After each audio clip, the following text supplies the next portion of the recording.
Hello all, welcome to Abhiram Ias Academy. Let us go through our daily chronicles of January 6, 2025.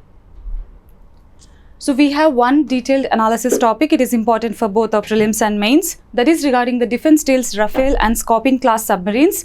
And we have daily snippets for prelims regarding IVC script, Production Linked Incentive Scheme, Indian Coast Guard, Great Nicobar project, Panchayat se Parliament and Pravasi Bharatiya Divas. So this is the article, defense deals in the last leg ahead of the PM's Paris visit. So it is relevant to our GS2, international relations and the subtopic bilateral relations. It is also important to GS3, indigenization of technology, and GS3 security, subtopic defense procurement. It is important for prelims also. Our first article is Rafale M fighter jets and Scorpene class submarines, which are nearing finalization. Rafale deal. What is the Rafale deal about, and what is the technology used here, and why Rafale jets are so important for us? Next we get to know about Scorpene class submarines, what is the deal about and why submarines are so important for our defense, and then we are going to discuss types of the submarines. We also get to know about the Cabinet Committee on Security. Rafale M fighter jets. So it is critical for our Navy. So India needs to have both naval and aerial dominance in the IOR for our maritime security, protection of the trade routes, and fighting any illegal activities like piracy, poaching, trafficking, all these. So all these illegal activities on the high seas, we need aerial and naval dominance in the Indian Ocean region. So that's why fighter jets are important. Then what is Rafale deal? It is an agreement bilaterally conducted between France and India on defense procurement.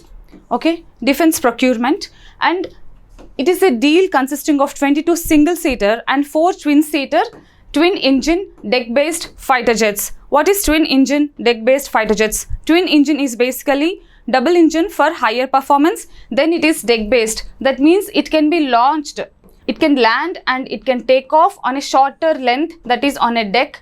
So it is deck-based, and it is a fighter jet which is multi-purpose combat capable aircraft. Okay, so then do we have any fighter jets like this now, that is twin engine deck based fighter jets? Yes, we have. They are Russian MiG-29K. Another competitor to Rafale is US Boeing FA-18 Super Hornet. So this is also under discussion. India is planning to procure this in future also. What is the technology in this Rafale jet? So it has AESA, that is active electronically scanned array. Unlike the traditional fighter jets which use passive electronically scanned array, this is a superior technology because it uses electronic beam. Okay, and passive electronically scanned array uses a mechanical antenna which has to be moved frequently if you want to change the target, and if you want to detect something we have to shift the antenna frequently. So that is time consuming and we cannot respond instantly. Okay, so for instant response and immediate action, we need such advanced radar technologies. So that is incorporated in this Rafale.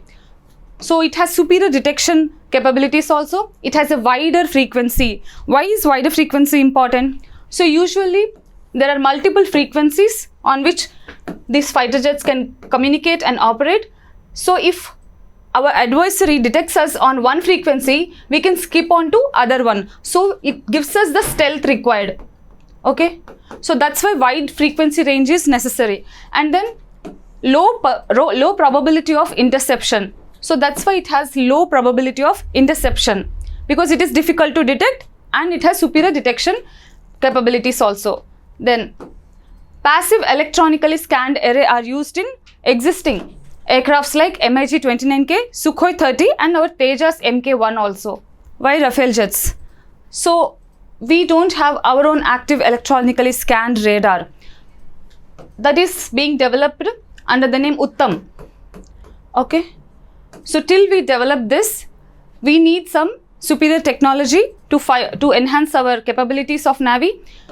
And it is also carrier compatible. We already know aircraft carriers are having very shorter runway length.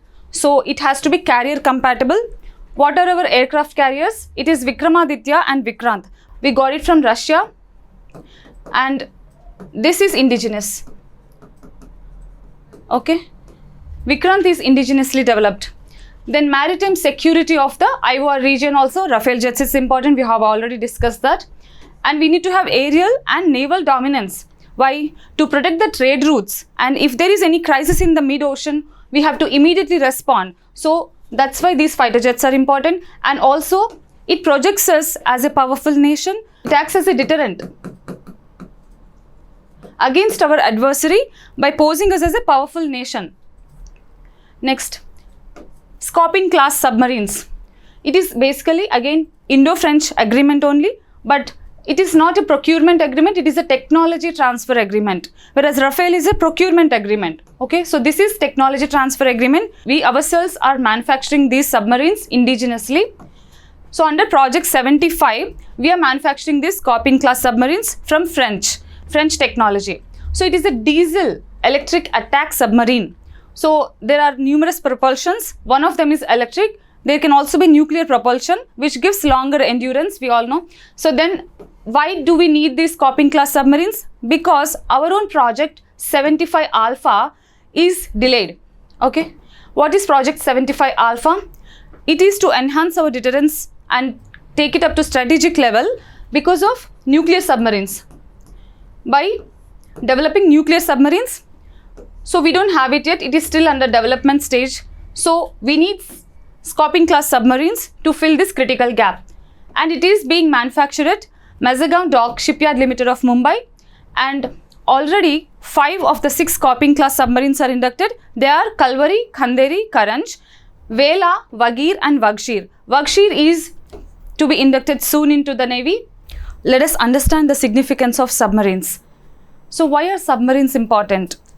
If we can launch any attack from land or air medium, adversary can easily detect us, but he cannot probably detect us if we are underwater because of element of stealth and surprise.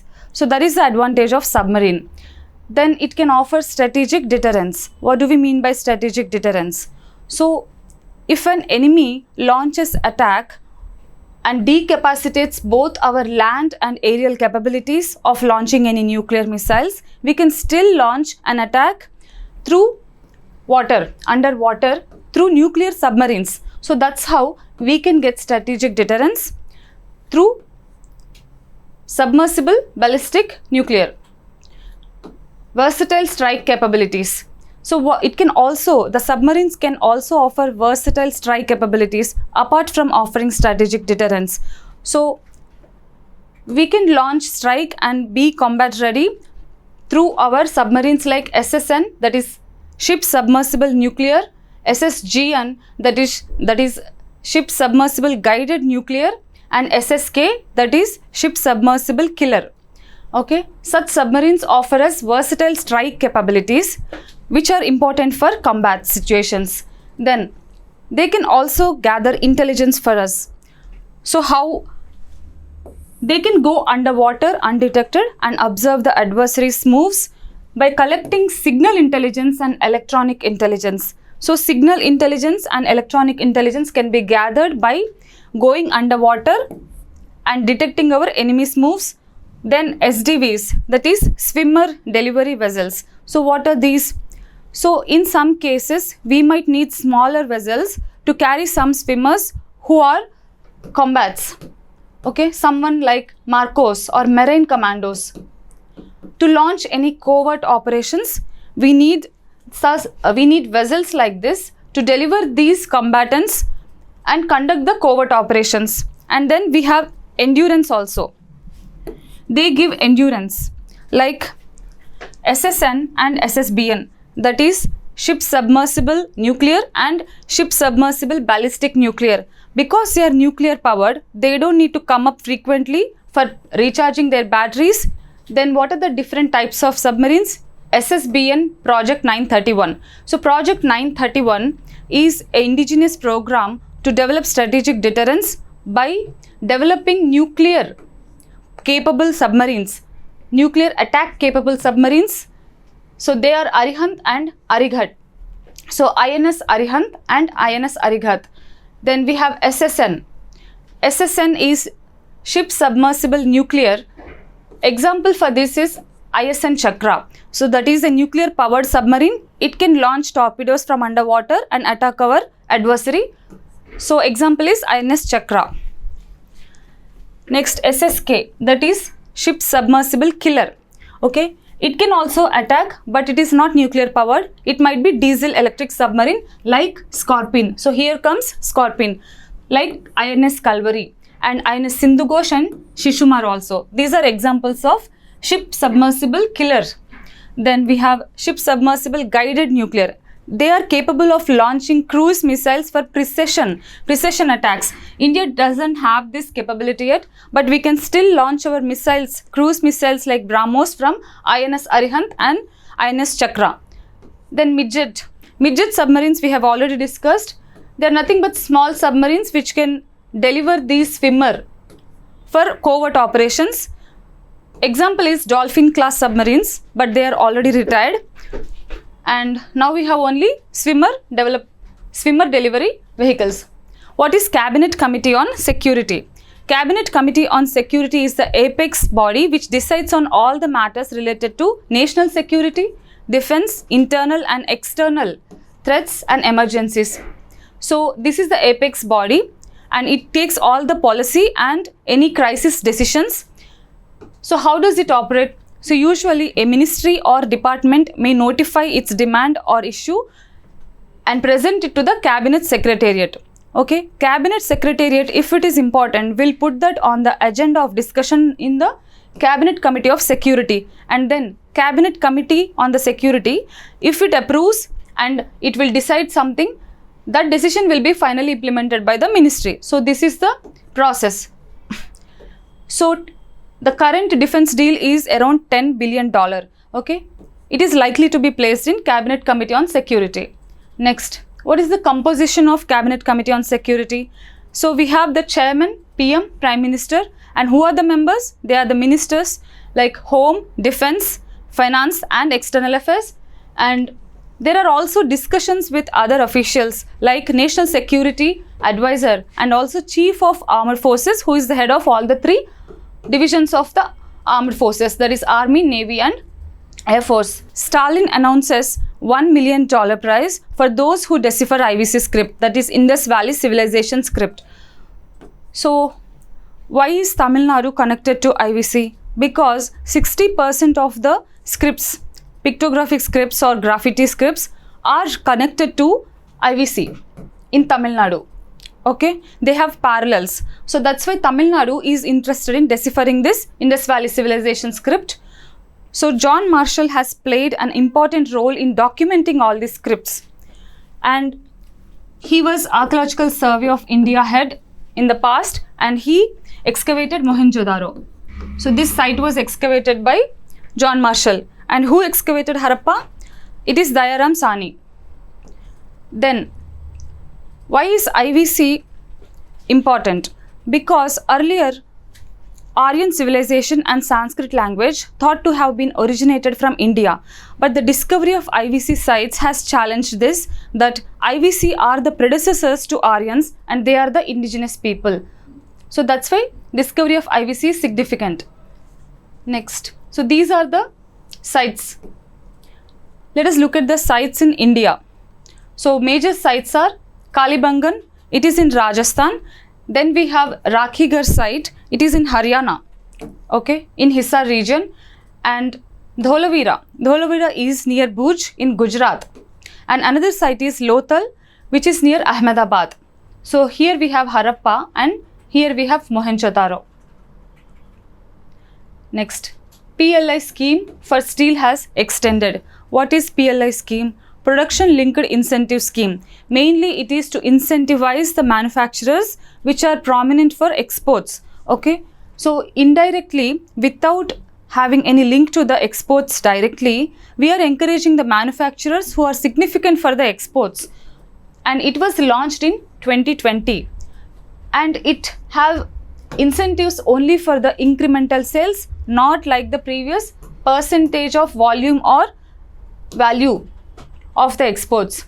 and it is not restricted to one industry. There are multiple sectors, multiple industry. So it aims to enhance our overall manufacturing capability rather than any one or two export sectors.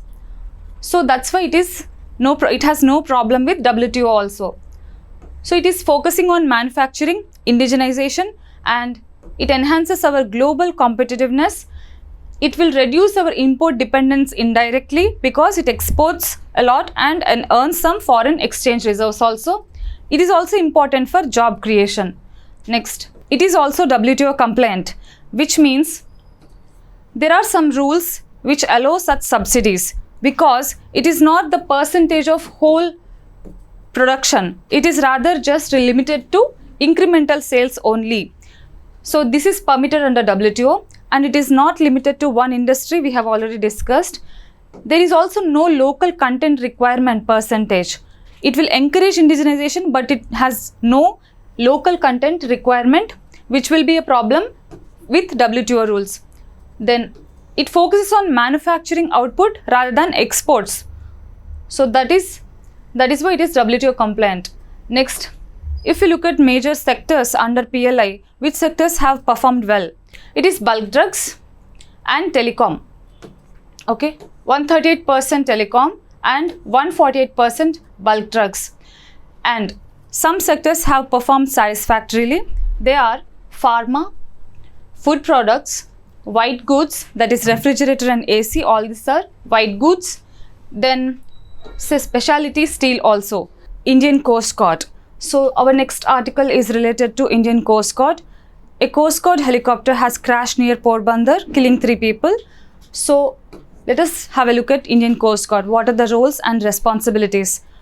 Maritime security, law enforcement, search and rescue, environmental protection, but within exclusive economic zone only. So maritime security, any kind of illegal activity like poaching, smuggling, human trafficking and piracy. So Indian Coast Guard can respond to these. And law enforcement, it also has law enforcement duties, majorly Maritime Zones of India Act 1976 and also other acts like Prevention of Illegal, Unreported, Unregulated Fishing, Indian Ports Act and Indian Customs Act. So it has enforcement powers of all the 3 and also other laws. Then environmental protection, if there is any oil spill, if there is any pollution, so it is the immediate responder. So let us have a look at the maritime zones. So what are different maritime zones? Territorial sea, contiguous zone, exclusive economic zone, continental shelf and high seas. Territorial sea, it is nothing but 12 nautical miles from the baseline. So if this is the baseline, this is the territorial sea up to 12 nautical miles. 1 nautical mile is 1.8 kilometers. Okay. Then we have contiguous zone, which is beyond territorial sea up to another 12 nautical miles, that is totally 24 nautical miles from the baseline. So this is contiguous zone. Territorial seas, we have full sovereignty over all the aspects, but in contiguous sea, we have sovereignty limited to few aspects like regarding law enforcement. For example, any kind of illegal activity, poaching, smuggling, piracy, all these, we can have sovereignty in the contiguous zone, but not full sovereignty. Next, exclusive economic zone. Exclusive economic zone is 200 nautical miles from the baseline. So what is this? In the exclusive economic zone, we can exploit the natural resources of both water column, this is the water column, and this is the seabed. So we can exploit the natural resources of both water column and the seabed. Next, continental shelf.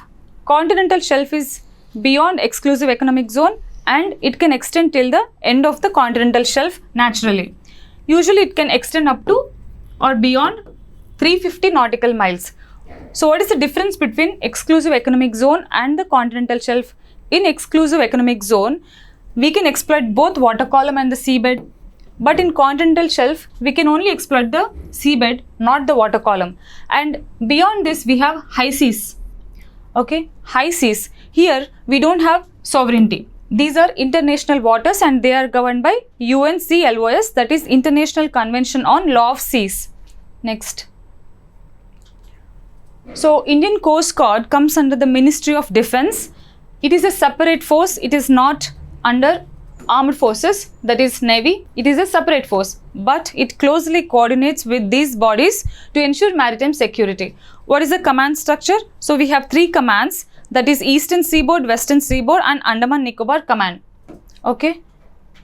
Next, ICSN, Integrated Coastal Surveillance Network. So Coast Guard also forms important part of this network, helping in surveillance, and it is an integrated effort by all the bodies, that is Navy, Maritime Police, Indian Coast Guard and Customs authorities also. Next article, Government launches Panchayat Se Parliament 2.0. So what is this scheme about? 2,500 women Panchayat Raj representatives are selected and they are invited to have insights over constitution and parliamentary proceedings to encourage them and participate in this parliamentary democracy. Next, it was announced on 150th birth anniversary of Birsa Munda. Who is Birsa Munda? He is a tribal leader who rebelled against both British and the local landlords for Mundas. Okay, he is a Munda leader, and this tribal group is inhabiting the Chota Nagpur plateau, which is today's Jharkhand. Okay, so this rebellion took around 1900. Next, let us have a look at the mega infrastructure project in the Great Nicobar. It is costing 72,000 crore, and according to Jairam Ramesh in the article, it destroys 33,000 acres of tropical forest, including some biodiversity hotspots. 85% of this island is in this man and biosphere network of UNESCO, so that's why it is very important. And this program is launched under Amritkal Vision of 2047. So this Great Nicobarese project, island project, what are the project components? So we have Galathea Bay ICTT, that is International Container Transshipment Terminal. Okay, so here we have, so this is the terminal. This is the location of the terminal. It is a transshipment terminal and this bay is called as Galathea Bay. Okay, and here we have International Airport, and this whole thing is a township developed for the economic activities. And here we have a solar and gas based power project which is 450 MVA. Next, so this is the island. Okay, this is Galathea National Park and the inhabitants Shompenes. Shompenes are the PVTGs inhabiting these islands. They were shifted to this Campbell Bay for this project, and this is our Galathea Bay. Okay, next, so it also threatens 2 vulnerable species like leatherback turtles and Nicobarese megapod. So this is leatherback turtles and this is Nicobarese megapod. These 2 are vulnerable and Schedule 1 species under Wildlife Protection Act of 1972. So this we have seen 85% of the island is under man and biosphere. Next we have Pravasi Bharatiya Divas. It is on January 9th. Why January 9th? Because Mahatma Gandhi returned to India from South Africa in 1915 on this day. So we celebrate January 9th as Pravasi Bharatiya Divas. Next, we have around 35.4 million Indian diaspora. Among them, we have persons of Indian origin 19.5 million and NRIs 15.8 million. Let us look at the difference between the persons of Indian origin and NRI. So non-resident Indian, he is still an Indian citizen, but he is residing outside. That is, if he resides more than 182 days in the preceding financial year, he will be regarded as NRI. Whereas a person of Indian origin is not an Indian citizen, but he will be having ancestral links with India. Okay. Regarding the taxation, NRI will be taxed on the income earned in India only, but not the foreign income. Next, we have rights and privileges. He can hold Indian passport. He can invest in the Indian markets. He can hold 2 accounts. That is non-resident external account to have his all foreign earnings. Okay. Foreign earnings will be deposited in the non-resident external account, and NRO, that is ordinary account. Ordinary account is where his Indian Indian income will be deposited. Then, so person of Indian origin, he can apply for the overseas citizen card. He can travel without visa, and but he cannot vote. Okay, he cannot vote or hold any public office in India. Thanks for watching. Please subscribe to Abhiram Ias Academy.